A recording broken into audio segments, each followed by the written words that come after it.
I'm worried. Some of you have a sense that our climate future is already written, a tipping point already passed. But I'm here to tell you with scientific force that the future is not yet decided. The power of this moment is that we get to choose the future. But first, I'm going to start in the past. It's 2010. My husband and I are visiting Canada with a stop planned at the Athabasca Glacier. I had been there once before, in 2000, just 10 years earlier, with friends. The three of us had piled out of our car and hooted and hollered our way across a short trail up onto the toe of the glacier. Exhilarated, we threw snowballs and made snow angels in the middle of summer. I was really excited to relive the fun with my husband. Parking, we hiked out towards the ice. But this time, there was no familiar step onto the toe of the glacier. No tourists throwing snowballs, no snow angels in summer. Instead, there was a sign. This is where the glacier stood in 2000, the year I had been there. Stretching out in front of me now was bare rock, a short valley with a glacial melt pond, and beyond that, distant, the ice. I was stunned. It might make sense to be surprised if I hadn't thought much about glaciers, but in the years between those two visits, I'd earned a PhD in glaciology, written papers about Greenland glacier retreat, visited shrinking ice in Alaska, and knew all of the science on ice loss from around the globe. But this void of ice in front of me, this was personal. This was the first time I felt that loss deep down. Ugh! A quick punch in the gut. It was clearer to me than ever, we are losing ice at a pace we cannot afford.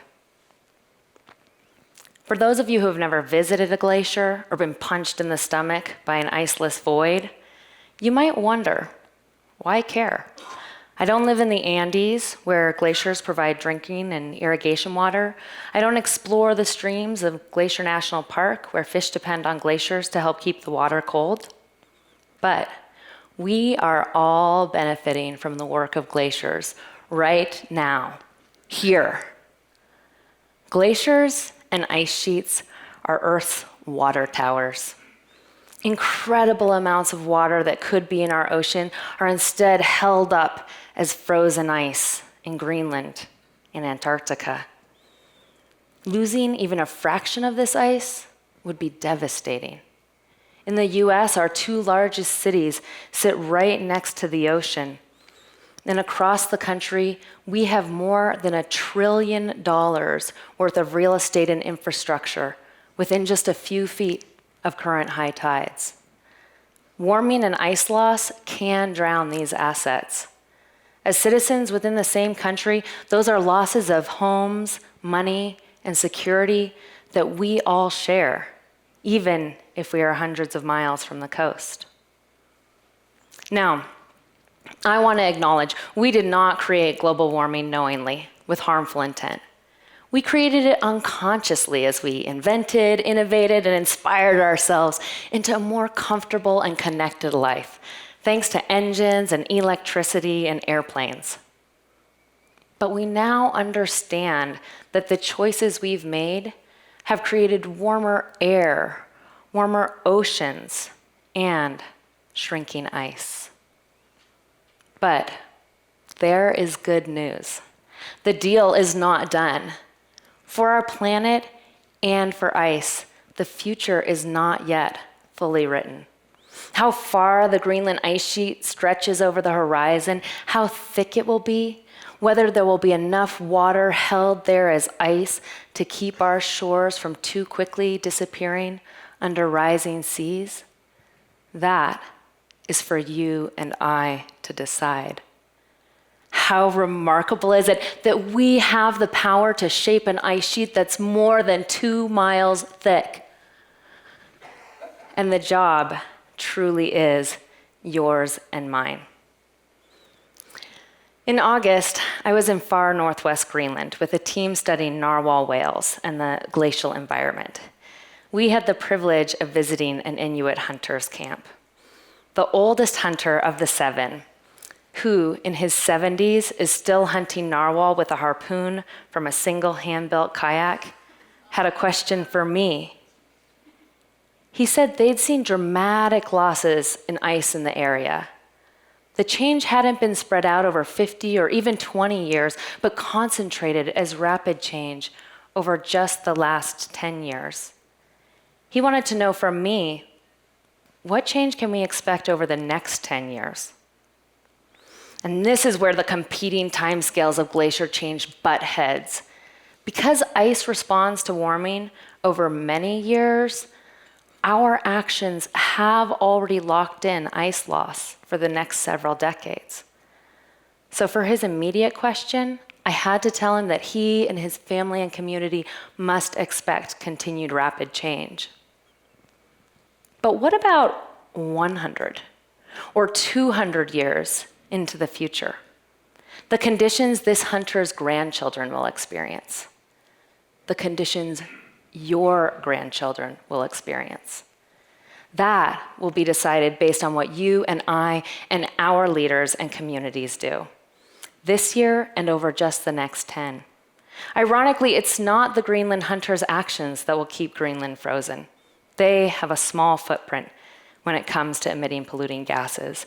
But you and I, we leave a much bigger footprint. I fly, drive, have an 1,800 square foot home. So it is truly the actions that we take this year and over just the next 10 that will fundamentally change the world for future generations. Wait, I want to repeat this important concept. We are at a split in the road. The actions that we take this year and over just the next 10 will drastically and fundamentally change the world 200 years from now. Yeah. Immediate action this year is urgent and necessary. Small and large actions matter. And my message to each of you is that your actions matter, and action is within reach. I want to share with you 4 examples from my own life to get you to start to envision the action that you are going to take this year. First, food. I more often replace a meal of commercial meat with veggies and beans. A personal favorite is spicy veggie chili thick with kidney and black beans. If this year, each person in the US replaced a burger with beans just once per week, that would be the same as 3 million Americans not using any electricity for the next 10 years. Second, travel. In my work, travel is expected, but I now ask to give talks or attend meetings remotely. Recently, I signed up for a virtual instead of in-person workshop. 100 of us met online for 3 days.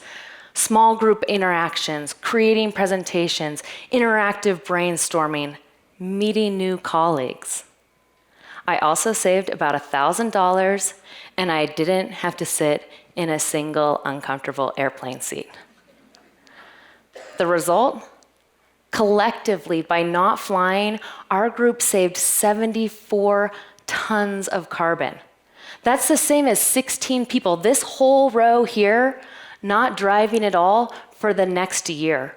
Or the same as 2,000 new trees capturing carbon from the atmosphere as they grow for the next 10 years. All by attending a single virtual workshop. Imagine if we multiplied that by all of the people listening here. Third, energy. A transition to renewable energy is vital. Signing up for my electric company's wind energy program, I now pay 1.5 cents extra per kilowatt to get all of my electricity from wind power. It took me less than 20 minutes to sign up over the phone. It did add about $8 to my monthly electric bill, but that $1,000 I saved by attending a virtual workshop has already paid for my extra wind energy for the next decade. Fourth, my favorite, communication. I call and write my elected officials, both Democrats and Republicans, and ask them to address climate change, the fundamental cause of ice loss. And I tell people I know that this topic is important to me. The point isn't to be perfect. Instead, talk about your observations, your concerns, and most important, talk about the solutions that you've learned about and are practicing. Make changes where you can, and ask people who can make bigger changes, business owners, politicians, to do that. We now have an incredible opportunity to apply the wide swath of solutions already available. If we don't, I imagine an intimate scene of loss. I see ice around the globe silently disappearing, glaciers retreating as we fail to reach out and help them. A collective sigh of sadness from the Earth's glaciers and ice sheets as they are lost into watery tears. And I see this water piling up on the shoulders of my husband and my family and my friends. I see my nephews and nieces and your children and their friends saddled by the weight of this water as it washes away our history, our hard work, our investments. But the power of this moment is that we can choose a different future. By coming together locally, regionally, nationally, and as a connected world, we can reach out a hand to protect these glaciers, and in doing that, protect the places and people that we value. Please, close your eyes. Imagine yourself reaching out to a glacier, to a child, to a friend. And imagine yourself saying, I value you. Now, with your eyes still closed, picture the action that you are going to take this year to show that love.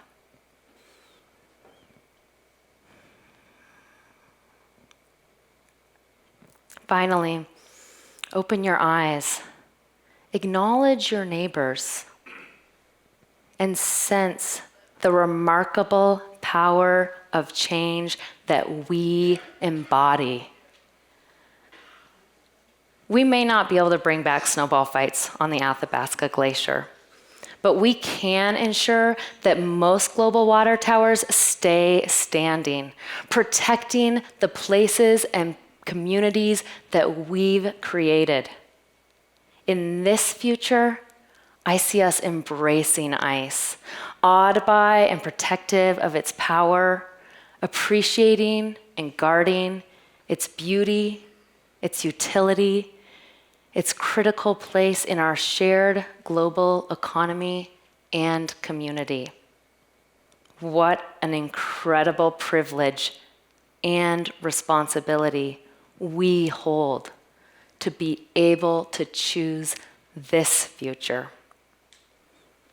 I challenge each of you to go home tonight and call a friend or gather your family and share with each other at least one action that you personally are going to take this year to shape the future of ice on Earth, to shape our future. Thank you.